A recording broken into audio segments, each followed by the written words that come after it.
Queridos, a paz do Senhor, sejam bem-vindos a mais um resumo de aula. Nesse vídeo nós estaremos encerrando o quarto trimestre de 2022 com a lição 13, que tem como título O Senhor está ali. Desde já agradeço aos irmãos e amigos que nos acompanham no nosso canal. Você que ainda não é inscrito, se inscreva, curta, compartilhe, ajude o nosso canal, divulgue os nossos vídeos, utilize-os na evangelização enviando para uma pessoa que você conhece. O texto áureo diz: Não se fará mal nem dano algum em todo o monte da minha santidade, porque a terra se encherá do conhecimento da glória do Senhor, como as águas cobrem o mar. Está em Isaías capítulo 11, versículo 9. A verdade prática: o Deus de Abraão, de Isaque e de Jacó, governa soberanamente o seu povo. Ele estará no meio do seu povo. A leitura bíblica em classe encontra-se no livro de Ezequiel, capítulo 48, versículos do 30 ao 35. Nós não iremos ler, mas iremos comentar durante o nosso resumo. A palavra-chave é Senhor. Hoje nós encerramos esta lição com 3 objetivos específicos: apresentar a cidade de Jerusalém no milênio, elencar os nomes das 12 tribos no milênio, mostrar que a expressão "o Senhor está ali" é o novo nome da cidade. Esta lição nós iremos tratar de alguns aspectos que Ezequiel descreve da Jerusalém do milênio. No final do nosso vídeo, o nosso esquema resumo fica disponível para você aproveitar, seja para fazer um resumo ou melhor, uma revisão da lição, ou mesmo para ser aproveitado na escola dominical devidamente adaptado, se assim você desejar. Iremos para o nosso resumo. O primeiro ponto, sobre a cidade. O número 1. E estas são as saídas da cidade, no versículo 30 da leitura bíblica em classe. Ezequiel ele faz uma descrição da cidade já no final do seu livro, como um contexto que ele tinha desde o capítulo 40, que nós vemos aqui essa descrição. Primeiro, da restauração do culto, do templo, e depois a descrição da cidade. Apesar desse termo cidade não estar bem especificado no livro de Ezequiel, de que ele se trata, o contexto de Ezequiel não deixa dúvida de que se trata da cidade de Jerusalém. O termo saída ou saídas, existem alguns comentários ou mesmo traduções de nossas Bíblias que podem traduzir ou ser traduzida de maneiras diferentes, como em Números capítulo 34, versículo 5, é traduzido por limites ou extremidades.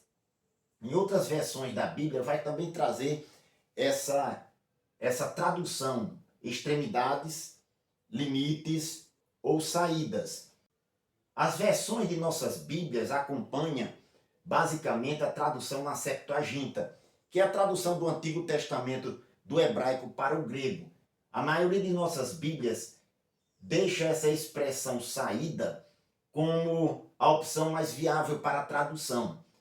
Ezequiel deixa claro com estas expressões que ele está descrevendo a Jerusalém do milênio, que vai funcionar o templo que ele descreveu anteriormente no contexto. O número 2, formato da cidade. No versículo 31, ele faz uma descrição como sendo ela quadrada. Observe em Ezequiel capítulo 48, versículo 16. O comentarista ele diz: a descrição da cidade de Ezequiel revela ser quadrada. E nessa visão suplementar, o profeta fala de 4 lados descritos no sistema horário: norte, leste, sul e oeste. Um tipo da Nova Jerusalém. Essa descrição que o profeta faz da cidade, historicamente, Jerusalém nunca teve este formato. O profeta está revelando, na realidade, algo novo, descrito para um momento específico da história. O número 3, as 12 portas, versículos 31 ao 34. Observe que nesse contexto, está na leitura bíblica em classe, Ezequiel fala de 4 pontos cardeais: norte, oriente, sul e ocidente, e fala de 3 portas cada um. A Jerusalém histórica era a cidade que Ezequiel e também o profeta Jeremias conheciam muito bem e habitavam. O comentarista ele faz esse apontamento dizendo que esta cidade, a Jerusalém, descrita como histórica, ela possuía pelo menos 6 portas, conforme o livro de Jeremias. E ele pontua a porta do porto, do sol, de Benjamim, da esquina, dos cavalos, a porta do meio e também entre os muros. Observe que é bem diferente a descrição que Ezequiel faz desta cidade com a Jerusalém histórica. Ele está falando de algo novo. O número 4, origem do formato e das portas. Nós sabemos, de acordo com a revelação do livro profético e outros livros também do Antigo Testamento, que Deus ele é a fonte da revelação, tanto da profecia de Ezequiel como de toda a Bíblia. Deus é a fonte do conhecimento, bem como da revelação da mensagem do profeta. Apesar da descrição que Ezequiel faz da cidade ser uma descrição literal, ela também é a figura da Nova Jerusalém descrita pelo apóstolo São João. Em Apocalipse 21:10, chama ela de Santa Cidade que de Deus descia do céu. Bendito seja o nome do Senhor. Segundo ponto, sobre o nome das 12 tribos. O número 1, as 12 tribos de Israel. Os patriarcas Abraão, Isaque e Jacó aparecem com frequência no Antigo Testamento, bem como as 12 tribos de Israel ou os 12 filhos do patriarca. Existem mais ou menos umas 20 listas no Antigo Testamento que descreve as tribos de Israel ou os 12 filhos de Jacó, porém sem nenhum padrão específico. Na lista apresentada por Ezequiel, aparece pelo menos no sentido horário. Observe que Ezequiel apresenta a lista a partir do norte. A cidade ela tem 3 portas ao norte, com Rubens, Judá e Levi. Ao leste ou oriente, José, Benjamim, Dan. Ao sul, Simeão, Issacar, Zebulon. Ao oeste ou ocidente, Gade, Azé, Naftali. Nós sabemos que as listas apresentadas no Antigo Testamento não seguem um padrão específico, mas por Ezequiel aparecem os nomes das 12 tribos de Israel no sentido horário na descrição das portas da cidade. O número 2, critério da ordem dos nomes. Uma explicação possível que Ezequiel faz a respeito da descrição dos nomes dos 12 filhos de Israel é o critério das mães. Pelo menos uma explicação. Existem algumas tentativas para explicar ou justificar a lista que Ezequiel faz. Mas pelo menos essa é uma explicação possível, pelo critério das mães. Primeiro ele descreve pelo nome de Leia e Zilpa e depois de Raquel e Bila. A questão toda é que nós desconhecemos o real propósito pelo qual o escritor sagrado preferiu, escolheu fazer esta relação de acordo com este critério. Nós desconhecemos a real questão, mas nós sabemos que para tudo tem um propósito.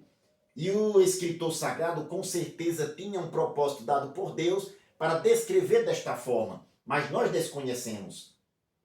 O número 3, propósito dos nomes.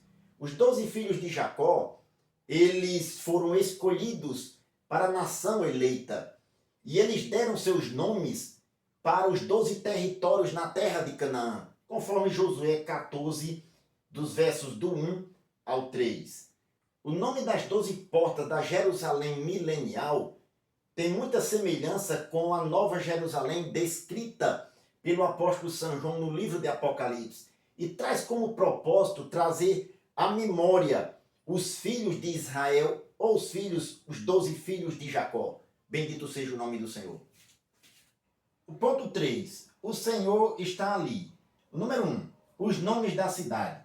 O primeiro nome de Jerusalém que aparece é Salém, no Salmo 76, versículo 2. Outros nomes que a Bíblia mostra apontando para a cidade é Jebus, em Juízes 19:10, cidade de Davi, segundo Samuel, capítulo 5, versos 6 e 7, Ariel, Isaías, capítulo 2, versículo 3, e Jerusalém, que traz como tradução ou significado cidade de paz. Em Apocalipse, capítulo 21, versículo 2, João ele diz no texto: e eu, João, vi a santa cidade, a nova Jerusalém, que de Deus descia do céu, adereçada como uma esposa ataviada para o seu marido. Observe vários nomes da cidade descritos na Bíblia, mas o Senhor está ali, é o novo nome dado à cidade durante o milênio. O número 2, o nome divino. Os nomes de Deus que aparecem nas Escrituras são inerentes à sua natureza e revelam as suas obras e atributos. O nome revela também o seu poder e a grandeza do Deus Todo-Poderoso. Deus se identifica a si mesmo como o nome. No hebraico é Hashem, traduzido nas nossas Bíblias como o nome. Em 2 Samuel, capítulo 6, versículo 2.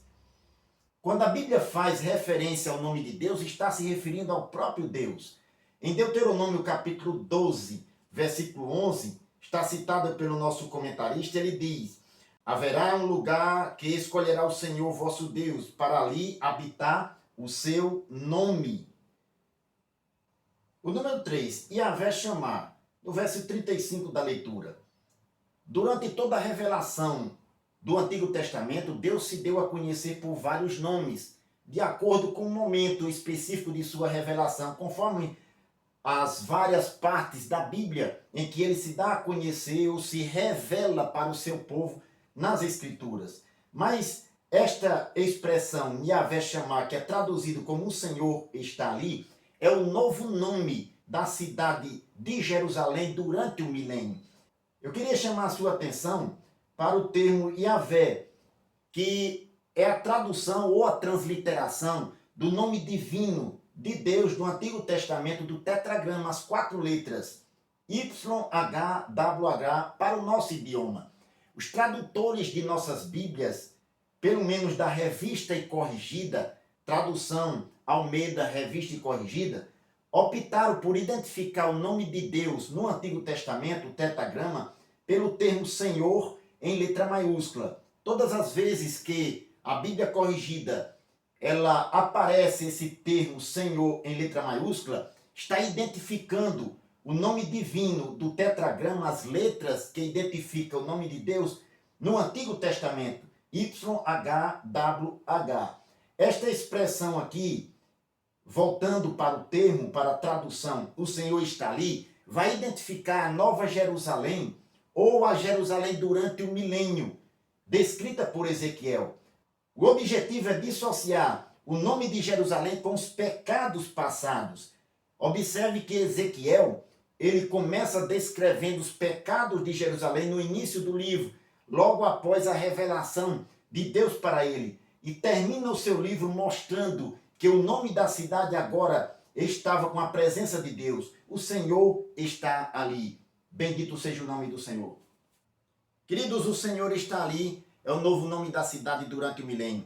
Isso dissocia a cidade de Jerusalém dos seus pecados passados. Nós encerramos com isso a presente lição, bem como o trimestre.